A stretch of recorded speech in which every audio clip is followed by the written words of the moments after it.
10 American words that completely confuse Brits. I'm curious to see if I know these words or if I recognise any of them, but definitely let me know in the comments if they're words that you use or how common they are in America. Just before we get into the video, I'd really appreciate it if you could hit the subscribe button. It massively helps out the channel. We're growing, but we're just going to press play and find out what these 10 words are that confuse Brits. There are some American words that Brits just do not understand. It's like a different language. So today we're going to look at 10 of the most confusing American words. Right, let's see.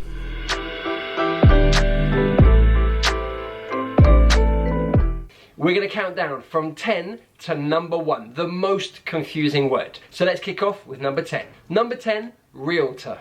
Realtor. Okay. I don't even know if I'm saying that correctly. Guys, maybe you should correct me in the comments. I know what it is, and I have heard it. It's not something we use in the UK. It's not something I'd ever hear someone say in the UK. But I think because of American TV, you do hear it in American TV. But yeah, in the UK, we would say estate agent. Below, Realtor. Now, in British English, we would say estate agent. It's somebody that sells houses. Now, I get it. I get the connection because Realtor works in real estate. Real estate is property in American English. So someone that's selling houses works in real estate. I get it. So Realtor is the person and real estate is the industry. If someone said it to me, I would know what they're saying. It's not like I wouldn't know what they're saying. Like I said, it's probably because of American TV shows and stuff like that I would know what it is. It's definitely something I'd know what they're talking about. But I don't even know if I'm saying it correctly. So Realtor. In British English, estate agent. Okay, let's get on to number 9. Station wagon. I quite like the sound of this word. Station wagon. It sounds exciting to me. Obviously, it's to do with transport, but I have some crazy ideas about what a station wagon is. Then I Googled it. I was a little bit disappointed. A station wagon in British English is an estate car. An estate. So it's a longer car. It's extended. The boot, or trunk in American English, is extended to, so it has more space for bags and bikes and whatever you want to put in there. So, station wagon in American English. Again, I think this is going to be the same all the way through. From American TV, I know what that is. I've heard it before. I don't really hear a lot of people say estate car, but then I suppose, no, you do get a lot of estate cars in the UK. But I knew what a station wagon was. Estate car in British English. Number 8, sneakers. Sneakers. Now, I'm a bit more comfortable with this word now. I've heard it many more times. But when I first heard it, I thought it was a chocolate bar. I was like, yeah, I want a sneakers. Oh, really? Absolutely, yeah. That sounds delicious. Nah, I knew what it was. Bar. It's a pair of trainers. In British English, trainers. So in American English, sneakers. British English, trainers. So sports shoes. Shoes that you might wear for running or to the gym, whatever it might be. Number 7, cilantro, or in American English, cilantro. Cilantro. Yeah, that's my pronunciation. Apologies. So, cilantro in British English is coriander. They're the same thing. It's the herb that we use in cooking. So, American English, cilantro. I didn't know that. That's one I didn't know. Most of it I'm knowing from kind of watching American TV, but I don't really watch cooking shows, maybe. So, yeah, I didn't know it had another name. British English, coriander. I still kind of get that one confused. I have to kind of think. Cilantro? Okay, all right, yeah. Okay, yeah, it's coriander. So where the problem could come in is if I was in America and I wanted to cook and I'm walking around this shop and I'm saying, have you got any coriander here? Have you got any coriander? And they'd be like, huh? What's that? Yeah. I didn't know it had another name, but it's cool. I remember. Sticking with the food theme, number 6. Of course we know this eggplant. one. Eggplant. Now, again, I've heard this one enough times now that I do finally understand that eggplant is aubergine in British English. But to begin with, I had no idea. And I was a little bit disappointed because I love eggs and I thought maybe there might be a plant that made eggs. It's not true. Really? Anyway, eggplant in American English, aubergine in British English. Number 5. This is one I did not know until I was researching this video. I've always known this as well. Blinker. Blinker. A blinker in British English is an indicator. So it's that flashing light that you have on your car, right side and left side, to show that you're going to either turn right or turn left. So in British English we would say an indicator. We do say indicator in the UK, but I'm sure I've heard something else. Another word for it. I can't think now. Off the top of my head, I can't think what it is, but I'm sure I've heard something else other than blinkers. But yeah, in the UK, yeah, we do say indicators. Because you are indicating where you want to go, you are showing where you want to go. In American English, a blinker.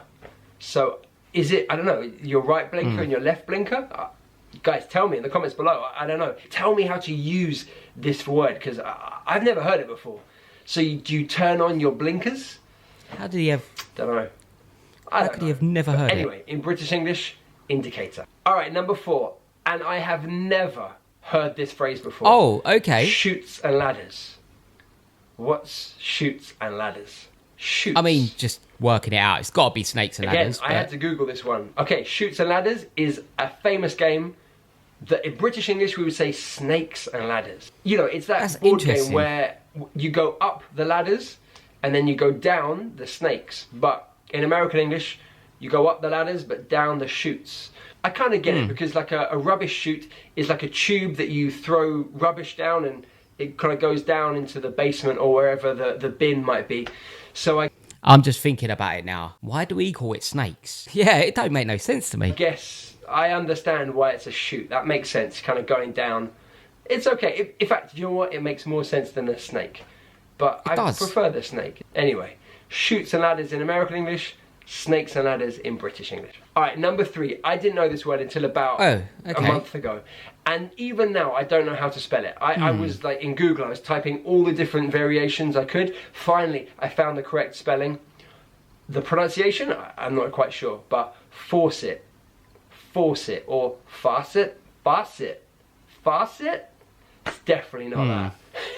Turn off the faucet. I feel like I've heard it before. I know. Okay, so a faucet, I'm going to say faucet, because that's how I say it, is a tap. A tap. So in British English... Let me know in the comments, is he saying it right? Or is he got it completely wrong? In English we say tap. In American English they say faucet. Sorry, faucet. I mean, totally different word. I've never ever had to use that word. I've never seen it written. I've barely ever heard anyone say it. Do Americans say it? I don't know. You guys tell me. But yeah, if you're ever in America in the comments and you want to use the tap, you can say, excuse me, where is the faucet? Faucet. Number 2, we're getting close. We're counting down to number 1. Number 2, sophomore. Oh, okay. Sophomore. I had no idea what this word meant until I don't know why. I looked at that and I read sophomore.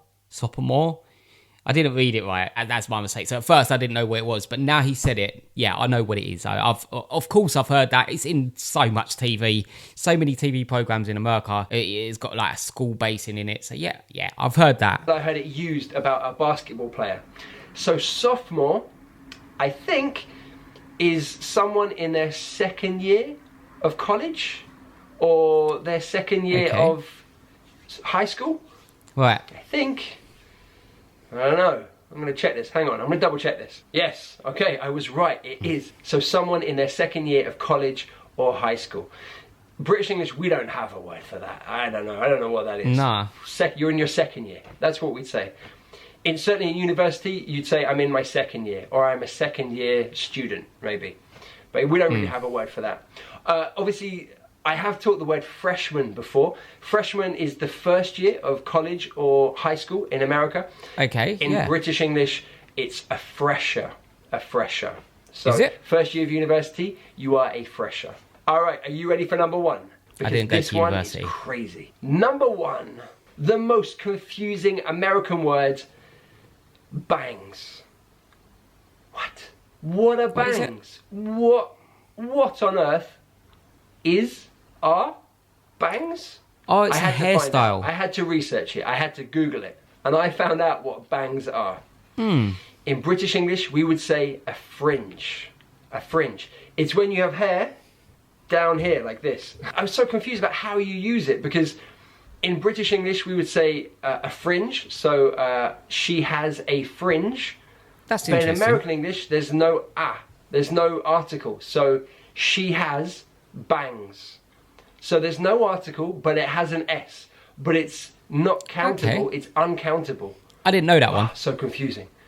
So I love your bangs means I love your fringe. Okay, all right. So if I went Like I said at the start, if you use any of these words, let me know in the comments, or let me know if he's just completely wrong. to the hairdresser, I would say in British English, can I get a fringe, please? Can I get a fringe? But in American English, what would you say? Can I get bangs? I guess, right? Can I have bangs? I don't know. So confused. When I first heard that, I was like, that's crazy. Because bang, like, to bang a drum, you bang a drum, you make a noise. Oh, Yeah. I heard a bang, it's like a loud sound, but bangs, it's a type of hairstyle. Whoa. All right, so you can see why these 10 words, in British English, we don't even use these words. It was So they're interesting. super confusing when we hear them. Once you learn them, then you're all right. So hopefully now you guys, if you're ever speaking to someone using American English or you're over in America, you will know what these 10 words mean. All right, guys, I hope you enjoyed that video. Okay, so that was quite interesting. There was, majority of them I know from TV. It probably sounds bad to say. But yeah, I knew a lot of them from TV, from films, from TV series. The last one, I don't know if I've ever heard that before. I don't. I mean, surely I have at some point. Maybe I just didn't even know what it meant. Let me know about the tap one as well. But yeah, really interesting video. I enjoyed it. I'd really appreciate it if you could hit the subscribe button. It massively helps out the channel with growing. But for now, I'll see you on the next reaction.